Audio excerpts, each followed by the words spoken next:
Hoy tenemos un invitado de lujo. Está aquí en el piso y le doy ya la bienvenida al doctor Carlos Viater. Doctor, muchas gracias por estar con nosotros hoy acá. No, por favor.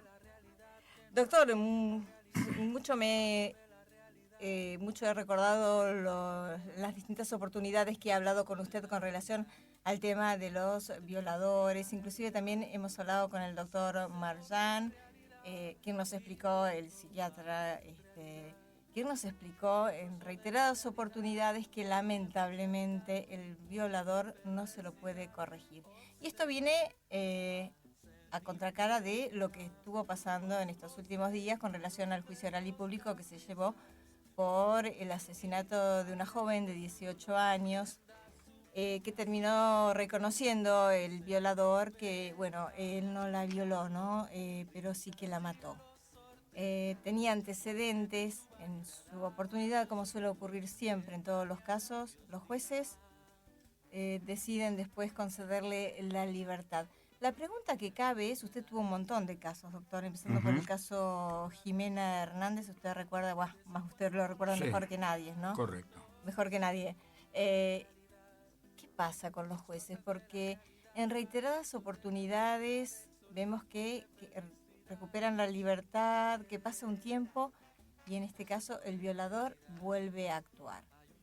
Mire, en primer lugar le quiero señalar que, tal como lo decía el doctor Marchán, que es amigo suyo y mío, entre paréntesis. Sí, famoso psiquiatra. Ese psiquiatra es director del Hospital Moyano. Sí.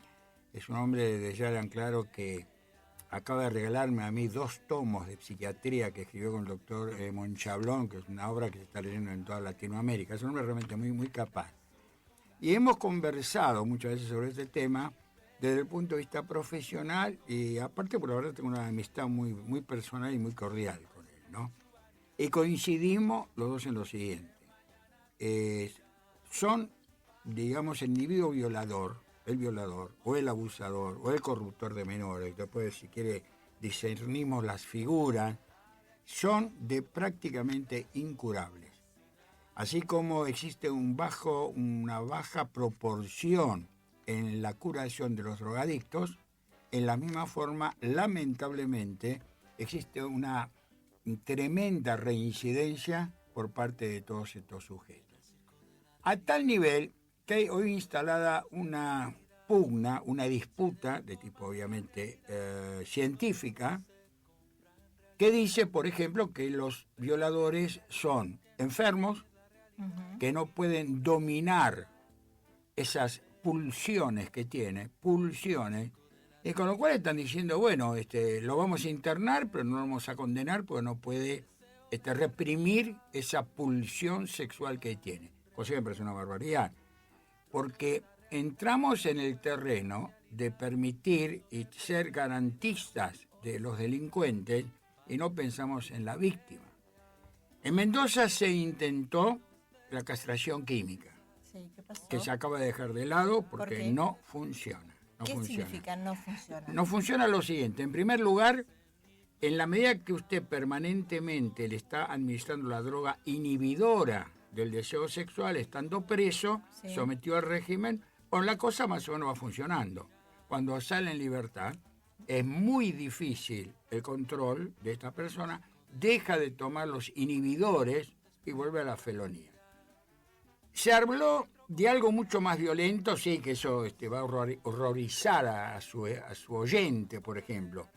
Se llegó a hablar en extremo de la castración física. Estaba pensando casualmente en eso, doctor. A mí no me horroriza. Claro, ¿no? Porque horroriza la idea de la castración física. A mí me horroriza que la gente termine siendo violada, llámese. Claro. Los niños, varoncitos, niñas. Pero fíjese algo, Claudia, en la castración física, está también probado que usted hiciera una sección del órgano masculino, lo extirpa, igual se van a producir los actos de violación. ¿Por qué?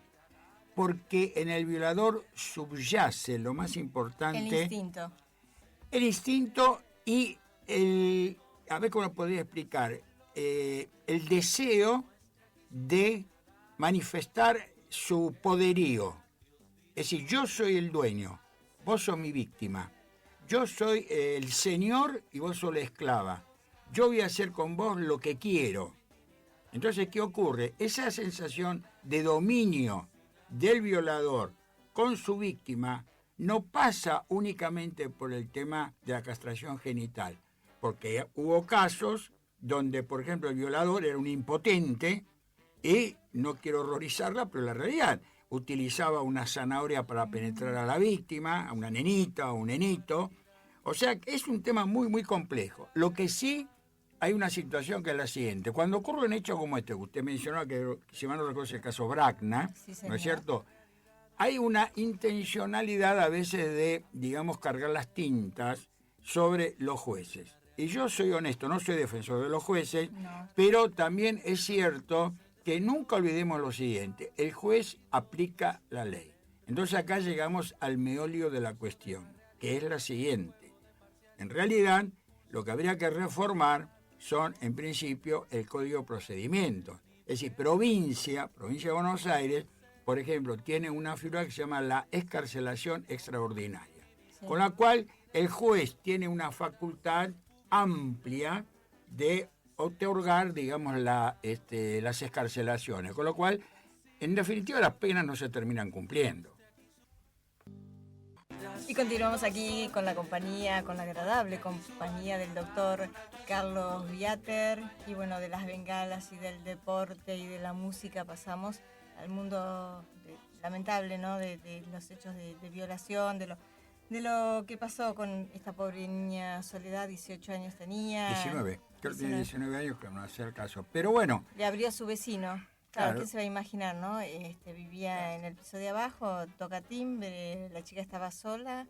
¿Qué se va a imaginar? Ahora, en un momento se había hablado de hacer una especie de identikit, ¿no?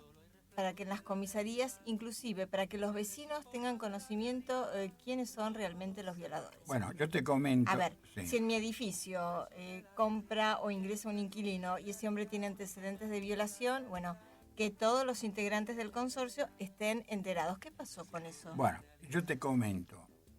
Lo que vos estás manifestando Sí. es, en Estados Unidos se llama la ley Megan. Hay un proyecto digamos, en el Congreso, que está durmiendo el sueño de los justos, No puede ser. que no es una novedad esa, ¿verdad?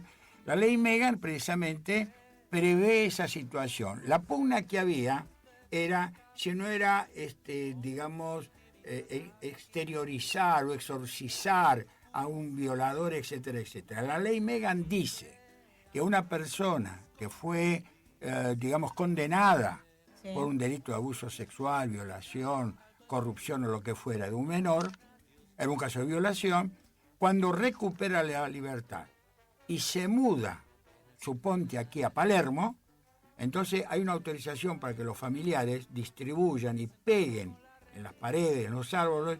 Este señor, con la foto, este señor fue acusado y condenado por el delito de violación o abuso deshonesto. Entonces aparece una discusión doctrinaria. Por un lado están los que dicen, bueno, pero este hombre ya cumplió la pena y no hay por qué, como decimos los porteños, escracharlo. Esa es una opinión. Y la otra opinión, que yo creo que la más justa también, es, señores, voy a tener cuidado. Cuando sale mi hijo del colegio, si lo veo ahí rondando, yo tomo ciertos tipos de precauciones. La ley Megan, que está, digamos, en Estados Unidos ya hace años en vigencia y queremos traerla acá a la Argentina. Pero hay un tema que me gustaría conversar contigo, que para mí es muy importante. Yo siempre dije, y vuelvo a reiterarlo hoy acá, que a veces se aprovechan los medios, tenemos que aprovechar nosotros, incluso Stefanolo, yo y otros distinguidos colegas, podemos a través de los medios hacer docencia. Vamos a hacer docencia. Y yo entonces quiero aprovechar este medio para hacer un poquito de docencia respecto a la pedofilia. Por favor. ¿Qué ocurre con la pedofilia? Vos sabés que en todo el mundo, lamentablemente, hay una red de prostitución de menores, de niñas, niñitos, etcétera, etcétera, etcétera. Perdón, doctor, que se ahondó más con el tema de Internet. Sí, que está todo la famosa red de comunicaciones, fotos, etcétera, etcétera. Hay incluso una especie de turismo del extranjero hacia la Argentina, que tiene ya lugares determinados, donde obviamente son familias en las cuales serían indigentes o hay un grado, digamos, agravado de pobreza en el norte argentino, por ejemplo, donde incluso se ha descubierto una situación horrible, que los propios padres han permitido el abuso de una niña de 8, 9, 10 años, obviamente por un pago de un dinero, y turistas que vienen teóricamente a cazar o a pescar y andan en estos negocios o en estas situaciones. Entonces, ¿por qué te digo el tema de la pedofilia? En el tema de la pedofilia pasa lo siguiente. Primer consejo que yo le doy a todo papá y mamá que está escuchando este programa. Yo diría ojos abiertos y oídos bien dispuestos. Un niño que va a un colegio, un niño que es abusado, de alguna manera, está expresando. Hay 3 elementos que te voy a decir a continuación, por lo cual papá o mamá tienen que ver e investigar y hacer una consulta con una psicóloga, un especialista en sexología, si este chico o esta niña no está siendo abusada. 1. Generalmente el niño o la niña abusada, la menor, una chica 8, 10, 11 años, que de golpe y porrazo cambia totalmente su comportamiento. Llora, está nervioso, grita, patalea, hay un estado de nerviosidad permanente que tiene que llamar la atención al papá. Esta chiquita o este chiquito era una persona normal y de golpe y porrazo hace este cambio de actitud. Primer síntoma de alarma. Segundo síntoma de alarma, baja totalmente su rendimiento escolar. Es una digamos, dinámica permanente. El chica, que en el colegio tiene un rendimiento escolar, digamos, normal, hace así, baja totalmente su rendimiento escolar. ¿Qué pasa? Y 3, que es el tema más grave de todo, que es la amenaza de muerte que hay generalmente contra el menor abusado. Lamentablemente, en muchos casos de corrupción de menores y pedofilia lamentablemente, o es el padre, o es el padrastro, ¿no? Entonces, ¿qué ocurre? Hay una amenaza de muerte. Vos hablás y mato a tu mamá o te mato a vos, etcétera, etcétera. O sea, hay un mundo, hay un universo donde el chico está gritando de alguna manera con el cuerpo, con actitudes, con el bajo rendimiento escolar. Y fíjate vos, Claudia, no sé si recordás que yo hace poco tiempo atrás logré la condena. Sí. Vos lo recordarás, de un señor que era un ingeniero. Un directivo de una empresa importante. Sí, y que incluso se descubrió. ¿Cómo se descubrió? Porque la chiquita hacía unos dibujos, ¿no?, infantiles. Lo que llamó a la madre le llamó la atención que esos dibujitos infantiles tuvieran una exacerbación de los genitales. Es decir, en el chiquito dibujaba un pitito y en la nenita dibujaba una vaginita. Entonces, claro, la mamá dice, ¿qué es esto? 1, 2, y reitera esos dibujitos. Entonces, ¿qué hace? La consulta con una psicóloga.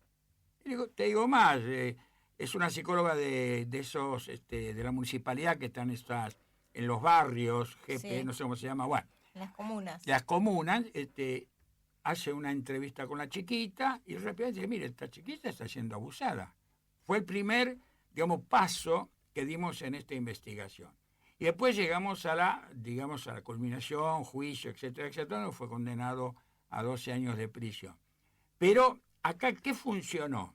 El alerta, el estar la mamá mirando, escuchando. Acá hay algo que no funciona. ¿Por qué esta chiquita de 6 años tenía en aquel momento y hacía 2 años que venía siendo abusada? Lo que se logró probar después en el expediente. Doctor Carlos Vieter, durante todo ese tiempo, ¿la mamá no notó ningún cambio de actitud por parte de la niña? No, el tema fue el siguiente. ¿Cuándo ocurre estos casos? Normalmente hay una separación.